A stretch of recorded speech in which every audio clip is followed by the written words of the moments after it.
আকাশবাণী খবর পড়ছি অনিন্দ সুন্দর রায়। শুরুতেই বিশেষ বিশেষ খবর। প্রধানমন্ত্রী নরেন্দ্র মোদী বলেছেন, মিশন লাইফ, এক পের মা কে নাম এবং অমৃত সরোবরের মতো উদ্যোগগুলি ভবিষ্যৎ প্রজন্মের জন্য সম্পদ সংরক্ষণের প্রয়োজনীয়তাকে উৎসাহ দিচ্ছে।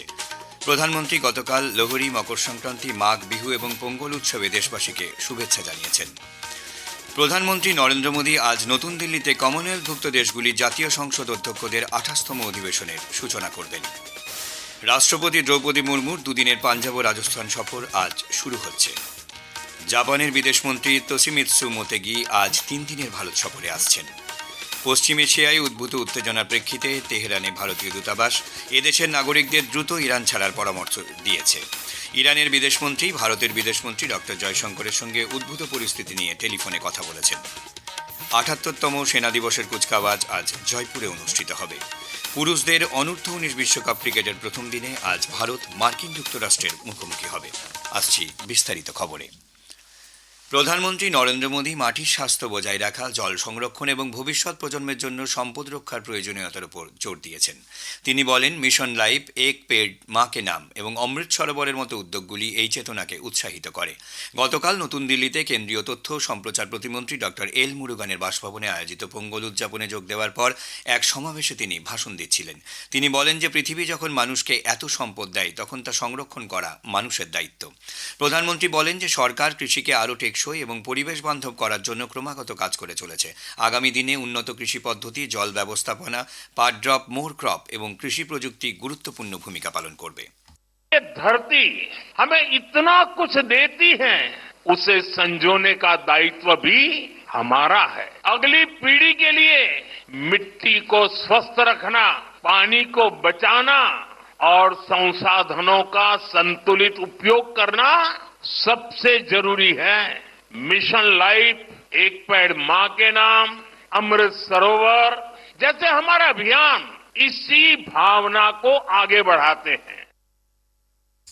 তিনি বলেন, কৃষকরা দেশ গঠনের শক্তিশালী অংশীদার এবং তাদের প্রচেষ্টা আত্মনির্ভর ভারত অভিযানকে ব্যাপকভাবে শক্তিশালী করছে।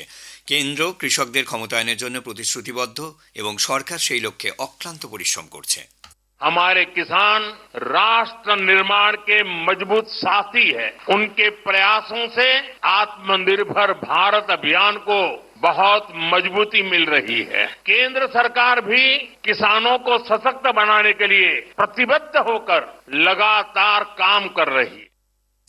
প্রধানমন্ত্রী বলেন, পোঙ্গল প্রকৃতি, পরিবার এবং সমাজের সাথে ভারসাম্য তৈরির পথ দেখায়।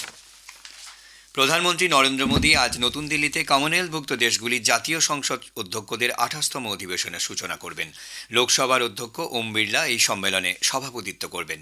42টি কমনওয়েলথভুক্ত দেশের 61 জন স্পিকার ও প্রিজাইডিং অফিসার এবং 4টি আধা স্বায়ত্তশাসিত সংসদের প্রতিনিধিরা এতে অংশ নেবেন। সম্মেলনে সমসাময়িক বিভিন্ন বিষয় নিয়ে বিস্তারিত আলোচনা হবে। এর মধ্যে রয়েছে সংসদীয় কার্যক্রমে কৃত্রিম বুদ্ধিমত্তার ব্যবহার, সংসদ সদস্যদের ওপর সামাজিক মাধ্যমের প্রভাব প্রভৃতি। রাষ্ট্রপতি দ্রৌপদী মুর্মু দুদিনের পাঞ্জাব ও রাজস্থান সফর আজ শুরু হচ্ছে। অমৃতসরে গুরু নানক দেব বিশ্ববিদ্যালয়ের সুবর্ণ জয়ন্তী সমাবর্তনে তিনি প্রধান অতিথির আসন অলঙ্কৃত করবেন। রাষ্ট্রপতি জলন্ধরের doctor B R Ambedkar national institute of টেকনোলজির 21তম সমাবর্তনে আগামীকাল 1452 জন ছাত্রছাত্রীকে ডিগ্রি প্রদান করবেন। এছাড়াও রাষ্ট্রপতি উঁচু একটি স্তম্ভে জাতীয় পতাকা উন্মোচন করবেন। সাইবার নিরাপত্তা এবং 5G সংক্রান্ত দুটি উৎকর্ষ কেন্দ্র বা সেন্টার ফর এক্সেলেন্সেরও উদ্বোধন করবেন তিনি। রাষ্ট্রপতির এই সফর উপলক্ষে অমৃতসর ও জলন্ধরকে নো ফ্লাইং জোন হিসেবে ঘোষণা করা হয়েছে। সমস্ত ড্রোন, হেলিকপ্টার ও উড়ান চলাচল সাময়িকভাবে নিষিদ্ধ করা হয়েছে সেখানে।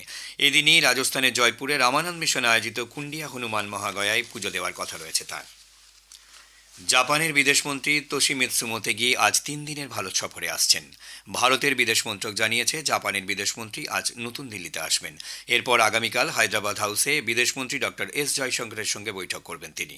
পরে 17 জানুয়ারি শনিবার তিনি দিল্লির রাজঘাট পরিদর্শন করবেন এবং তারপর দিল্লি মেট্রোয় সফর করবেন। এরপর ওই দিনই তিনি দিল্লি থেকে জাপানের উদ্দেশ্যে রওনা দেবেন। দক্ষিণ আফ্রিকার জোহান্সবার্গে G20 শীর্ষ সম্মেলনে প্রধানমন্ত্রী নরেন্দ্র মোদীর সঙ্গে জাপানের প্রধানমন্ত্রী সানে তাকাইচির বৈঠকের পরেই এই সফর বিশেষ তাৎপর্যপূর্ণ। আর্থিক পরিষেবা দপ্তর কেন্দ্রীয় সরকারের স্বাস্থ্য কর্মসূচি সিজিএইচএস এর সুবিধা প্রাপকদের জন্য পরিপূর্ণ মেডিক্লেম আয়ুষ বীমা সূচনা করেছে। কেন্দ্রীয় অর্থমন্ত্রক সূত্রে জানানো হয়েছে, এর ফলে দেশের সরকারি বেসরকারি হাসপাতালগুলিতে নগদবিহীন চিকিৎসার সুবিধা পাওয়া যাবে। কোনো সিজিএইচএস সুবিধা প্রাপকের ওপর নির্ভরশীল সর্বোচ্চ 6 জন এই সুবিধা পাবেন। দেশের মধ্যে হাসপাতালে ভর্তি হলে 10 থেকে 20 লক্ষ টাকা পর্যন্ত বীমার সুযোগ পাওয়া যাবে। তবে এই ক্ষেত্রে সুবিধা প্রাপকদের 30% বা 50% বীমার আর্থিক দায়িত্ব নিতে হবে। প্রধানমন্ত্রী নরেন্দ্র মোদী 25শে জানুয়ারি আকাশবাণীতে মন কি বাত অনুষ্ঠানের মধ্য দিয়ে দেশ বিদেশের মানুষের সঙ্গে তাঁর চিন্তাভাবনা ভাগ করে নেবেন। এটি হবে মাসিক এই বেতার অনুষ্ঠানের 130তম পর্ব। আকাশবাণী ও দূরদর্শনের সবকটি চ্যানেলে সকাল 11টা থেকে এই অনুষ্ঠান শোনা যাবে। আকাশবাণীর সংবাদ website, news on air mobile app, Akashvani ও দূরদর্শনের সংবাদ বিভাগ, প্রধানমন্ত্রীর দপ্তর, তথ্য ও সম্প্রচার মন্ত্রকের ইউটিউব চ্যানেলেও অনুষ্ঠানটি শোনা যাবে। হিন্দিতে মূল অনুষ্ঠানটির পর সম্প্রচারিত হবে এর আঞ্চলিক ভাষার তর্জমা। মন কি বাতের জন্য এবারেও সাধারণ মানুষের পরামর্শ, বক্তব্য, মতামত জানতে চেয়েছেন প্রধানমন্ত্রী নরেন্দ্র মোদী। মাই গভ ওপেন ফোরাম কিংবা নরেন্দ্র মোদী অ্যাপে লিখিত বার্তা পাঠানো যাবে। টোল ফ্রি নম্বর 1800117800 মারফত বার্তা পাঠানো যাবে। আসন্ন পর্বের জন্য চলতি মাসে 23 তারিখ পর্যন্ত পরামর্শ গ্রহণ করা হবে। আজকের প্রসঙ্গ অনুষ্ঠানে আজ শুনবেন বিশেষ আলোচনা, আন্তর্জাতিক প্রেক্ষাপটে ভারতের প্রধানমন্ত্রী। বিশিষ্ট আইনজীবী দেবজিৎ সরকারের সঙ্গে কথা বলেছেন দিব্য দে। আকাশবাণীর সংবাদ বিভাগ প্রযোজিত অনুষ্ঠানটি শুনবেন আজ রাত 8টায় গীতাঞ্জলি, ডিটিএইচ বাংলা এবং আকাশবাণী সংবাদ কলকাতা সোশ্যাল মিডিয়া প্ল্যাটফর্মে। এ খবর শুনছেন আকাশবাণী থেকে। আমাদের সংবাদ শোনা যাবে ইউটিউব চ্যানেল আকাশবাণী সংবাদ বাংলা, ফেসবুক ও ইনস্টাগ্রাম আকাশবাণী সংবাদ কলকাতা এবং এক্স হ্যান্ডেলে এআইআর নিউজ কলকাতাতে। বিদেশ মন্ত্রক ভারতীয় নাগরিকদের ইরান ভ্রমণ থেকে বিরত থাকার পরামর্শ দিয়েছে। এর আগে মন্ত্রক পশ্চিম এশিয়ার এই দেশটিতে অপ্রয়োজনীয় ভ্রমণ এড়াতে সতর্কতা জারি করেছিল। তেহরানে ভারতীয় দূতাবাস নাগরিকদের দ্রুত ইরান ছেড়ে যাওয়ার পরামর্শ দিয়েছে। বাণিজ্যিক উড়ান সহ যে কোনো পরিবহন ব্যবস্থায় নাগরিকদের ইরান ছেড়ে যাওয়ার জন্য বলা হয়েছে। দূতাবাস জরুরি যোগাযোগের জন্য হেল্পলাইন নম্বর প্রকাশ করেছে। এগুলি হল 989128109115, 989128109109, 989128109102 এবং 989932179359। ইমেলের মাধ্যমেও দূতাবাসের সাথে যোগাযোগ করা যেতে পারে। ইরানের বিদেশমন্ত্রী সৈয়দ আব্বাস আরাঘচি ভারতের বিদেশমন্ত্রী ডক্টর এস জয়শঙ্করের সঙ্গে টেলিফোনে কথা বলেন। দুই নেতা উদ্ভূত পরিস্থিতি নিয়ে আলোচনা করেছেন।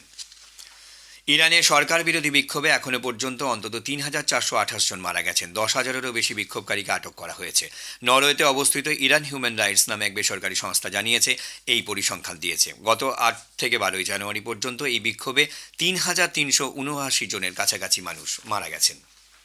ইরান প্রতিবেশী দেশগুলিকে সতর্ক করে দিয়েছে যে যদি ওয়াশিংটন ইরান আক্রমণের চেষ্টা করে তবে তারা মার্কিন ঘাঁটি আক্রমণ করবে। তেহরান এই অঞ্চলের মার্কিন মিত্রদের কাছে ইরান আক্রমণ করা থেকে ওয়াশিংটনকে বিরত রাখতে বলেছে। ইতিমধ্যেই ইরানের পররাষ্ট্রমন্ত্রী আব্বাস আরাঘচি এবং মার্কিন বিশেষ দূত স্টিভ উইটকপের মধ্যে সরাসরি যোগাযোগ স্থগিত করা হয়েছে। এদিকে 3 জন কূটনীতিককে উদ্ধৃত করে একটি সংবাদ সংস্থা জানিয়েছে যে আজ সন্ধ্যের মধ্যে কিছু মার্কিন কর্মীকে কাতারে অবস্থিত মার্কিন সামরিক বাহিনীর আল উদেহিদ বিমান ঘাঁটি ছেড়ে যাওয়ার পরামর্শ দেওয়া হয়েছে।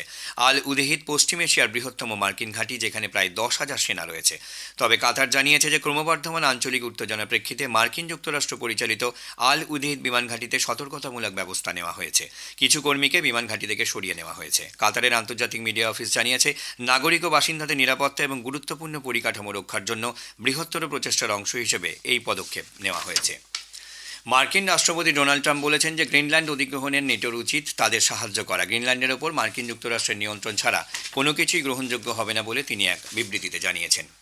75টি দেশের নাগরিকদের মার্কিন যুক্তরাষ্ট্রে প্রবেশের জন্য ভিসা অনুমোদনের ওপর অনির্দিষ্টকালের স্থগিতাদেশ দিল ট্রাম্প প্রশাসন। মার্কিন স্টেট ডিপার্টমেন্টের মতে বিদেশি নাগরিকদের ক্রমাগত ভিসা প্রদান দেশের সুরক্ষা ও কল্যাণমূলক প্রকল্পের যথাযথ বাস্তবায়নে বাধা সৃষ্টি করছে।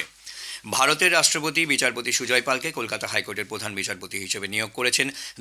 দায়িত্ব গ্রহণের দিন থেকে তার নিয়োগ কার্যকর হবে বলে রাষ্ট্রপতি ভবন সূত্রে জানানো হয়েছে। ৭৮তম সেনা দিবসের অনুষ্ঠান আজ জয়পুরে অনুষ্ঠিত হবে। অনুষ্ঠান শুরু হবে সকাল 10টায়। জগৎপুরার মহল রোডে হাজার হাজার দর্শকের সামনে সেনাবাহিনী তার শৃঙ্খলা, শক্তি এবং আধুনিক সামরিক সক্ষমতা প্রদর্শন করবে। এই অনুষ্ঠানে প্রতিরক্ষামন্ত্রী রাজনাথ সিং, রাজস্থানের মুখ্যমন্ত্রী ভজনলাল শর্মা এবং সেনাপ্রধান জেনারেল উপেন্দ্র দ্বিবেদী উপস্থিত থাকবেন। পুরুষদের অনূর্ধ্ব-19 ক্রিকেট বিশ্বকাপ আজ শুরু হচ্ছে। এবারের আয়োজক দেশ জিম্বাবুয়ে নামিবিয়া। উদ্বোধনী ম্যাচে আজ ভারত মার্কিন যুক্তরাষ্ট্রের মুখোমুখি হবে। বুলাওয়ারের কুইন্স স্পোর্টস ক্লাবে খেলা শুরু হবে ভারতীয় সময় দুপুর 1টায়। শেষ করার আগে খবরের বিশেষ কিছু অংশ আরও একবার। প্রধানমন্ত্রী নরেন্দ্র মোদী বলেছেন, মিশন লাইফ এক পের মা কে নাম এবং অমৃত সরোবরের মতো উদ্যোগগুলি ভবিষ্যৎ প্রজন্মের জন্য সম্পদ সংরক্ষণের প্রয়োজনীয়তাকে উৎসাহ দিচ্ছে। প্রধানমন্ত্রী গতকাল লোহড়ী, মকর সংক্রান্তি, মাঘ বিহু এবং পোঙ্গল উৎসবে দেশবাসীকে শুভেচ্ছা জানিয়েছেন। প্রধানমন্ত্রী নরেন্দ্র মোদী আজ নতুন দিল্লিতে কমনওয়েলথভুক্ত দেশগুলির জাতীয় সংসদ অধ্যক্ষদের 28তম অধিবেশনের সূচনা করবেন। রাষ্ট্রপতি দ্রৌপদী মুর্মু দুদিনের পাঞ্জাব ও রাজস্থান সফর আজ শুরু হচ্ছে। খবর এখানে শেষ হলো। পরবর্তী খবর সকাল 7:25 মিনিটে।